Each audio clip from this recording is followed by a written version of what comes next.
Chega!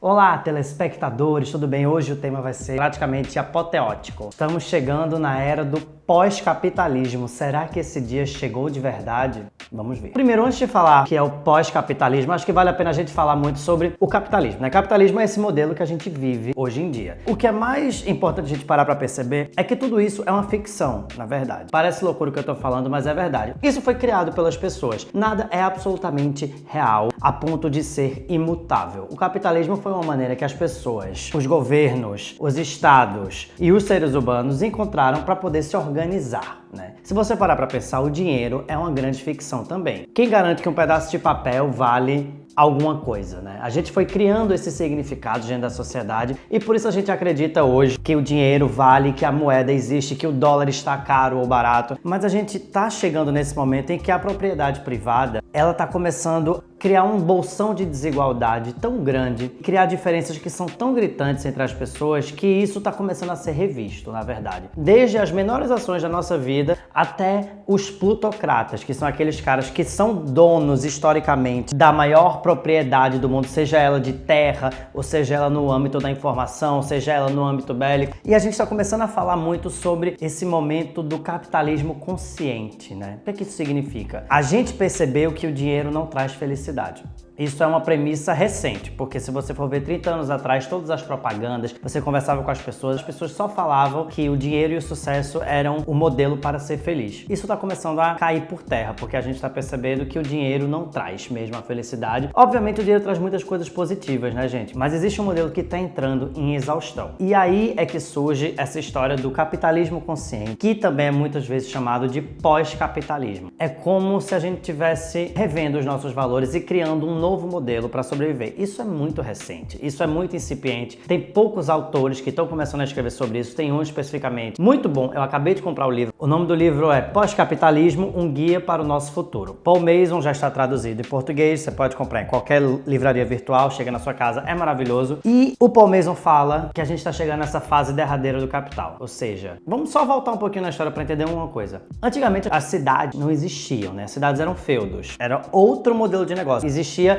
servidão coletiva. Você trabalhava para o senhor e ele te abrigava. E aí começou a surgir o excedente. O excedente é o que a gente tem hoje, é essa cultura do excesso. A gente conseguiu dominar a terra a ponto da gente produzir muito mais e a partir desse excedente, isso começou a valer dinheiro. E aí criou-se o comércio e aí criou-se toda essa lógica de mundo que a gente vive. A gente vive na cultura do excesso, ao contrário da cultura da escassez. Então para pensar coisas que existem hoje. Por exemplo, a gente fala muito hoje em exclusividade. Já parou para pensar que a palavra exclusividade vem de, na verdade, exclusão, que é uma coisa que é para poucos, por exemplo. Isso é totalmente capitalista. Então a gente está vivendo num modelo onde a gente trabalha demais para comprar demais e as pessoas estão começando a ver que essa falta de propósito dentro do trabalho, apenas trabalhar para consumir, para ter capital, para transformar esse capital, que na verdade são as horas da sua vida que você está trocando por dinheiro, é para transformar em outros produtos dentro da cultura de consumo e essa roda não para de girar. Isso está deixando as pessoas muito exaustas. Quando a gente fala em pós-capitalismo, é um despertar onde a gente começa a pensar que nem todas as relações precisam ter dinheiro envolvido.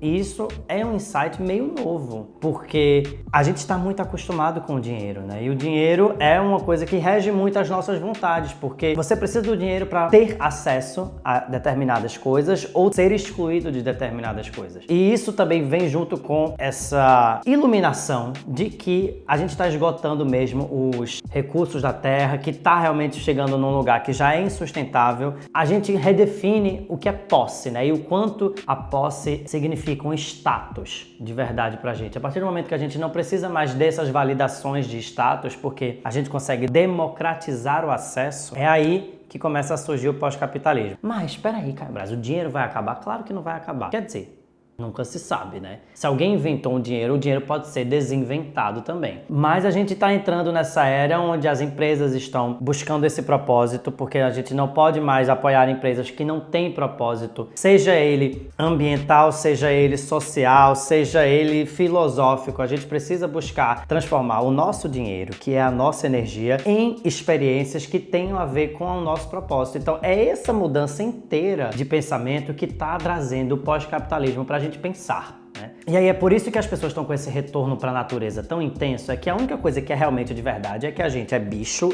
e que a gente mora num planeta com a natureza. Que o rio é uma coisa de verdade, que o mato é algo de verdade, que a gente é de verdade. O resto são convenções, são invenções. Toda essa reflexão absolutamente pisciana Que eu fico pensando assim, como é que a gente pode deixar e experimentar o pós-capitalismo, né? Sem sofrer também, porque a gente não tem tolerância para o sofrimento. Então não significa que eu vou parar de trabalhar, vou me enfiar no mato e vou viver da natureza e vender miçangas, embora eu admire muitas pessoas que tenham coragem de fazer isso. Admiro mesmo. Mas é começar a entender um pouco o lugar do consumo na nossa vida e como a gente consegue diminuir isso através desse novo olhar. Ah, Caio, mas tá muito utópico isso, tá muito difícil de entender. Vou dar um exemplo bem simples. Um evento como a Junta Local, aqui no Rio de Janeiro, que é uma feira onde a grande maioria das pessoas são pequenos produtores de alimentos, sejam eles orgânicos ou não. É uma feira de comidas artesanais, onde você vai lá conhecer um monte de pequenos produtores que trazem seus alimentos direto de suas residências ou de suas fazendas ou de seus pequenos escritórios para venda direta para você, que é o cliente final. Existem muitas coisas que estão sendo redesenhadas nessa cadeia. Uma delas é que não existe um intermediário entre essa relação, o que é super importante para a gente voltar a se humanizar, por exemplo, você conhecer quem está fazendo a comida que você quer comer, de onde vem exatamente a comida que você quer comer. Isso é uma lógica que a gente está conseguindo redescobrir, né? A gente está fazendo uma reumanização das nossas relações, que ainda são permeadas pelo dinheiro, mas que a gente acho que está aprendendo a abrir o olhar para fazer de um novo jeito. Para mim, pós-capitalismo é isso. Se a gente for parar para ver de verdade, a gente já é pós-capitalista. Gente, quem usa dinheiro de papel hoje em dia? Pouquíssimas pessoas. O dinheiro é completamente virtual. Obviamente você precisa trabalhar e aí então existe uma lógica capitalista que é você trocar as suas horas de vida por horas de trabalho que valem um certo capital. Esse capital vai para sua conta e ele te permite acesso a outras coisas através dessa relação de capital e de recebimento. Mas dinheiro mesmo, ninguém tem. Então, se a gente está condicionado a trocar o nosso tempo de vida aqui, nossa existência nesse planeta, que certamente é a coisa mais importante que a gente tem para cuidar, por um número que vai permitir acesso a alguma coisa, por que não a gente não precisar do número e trocar diretamente a existência pelo acesso? Essa é a parada. Não falei aqui ainda de inteligência artificial, dessas coisas dos novos postos de trabalho que vão ser tomados por máquinas, porque eu acho que isso é uma discussão que é bem mais comprida, que eu faço outro vídeo para falar disso. Mas pensem nisso, que o pós-capitalismo está chegando sim, ele vem através da economia compartilhada e está só começando. O que vocês acham? Adoraria saber através dos comentários. Se inscrevam aqui no canal, por favor. Mandem likes, surra de shares. Conto com vocês. Beijo.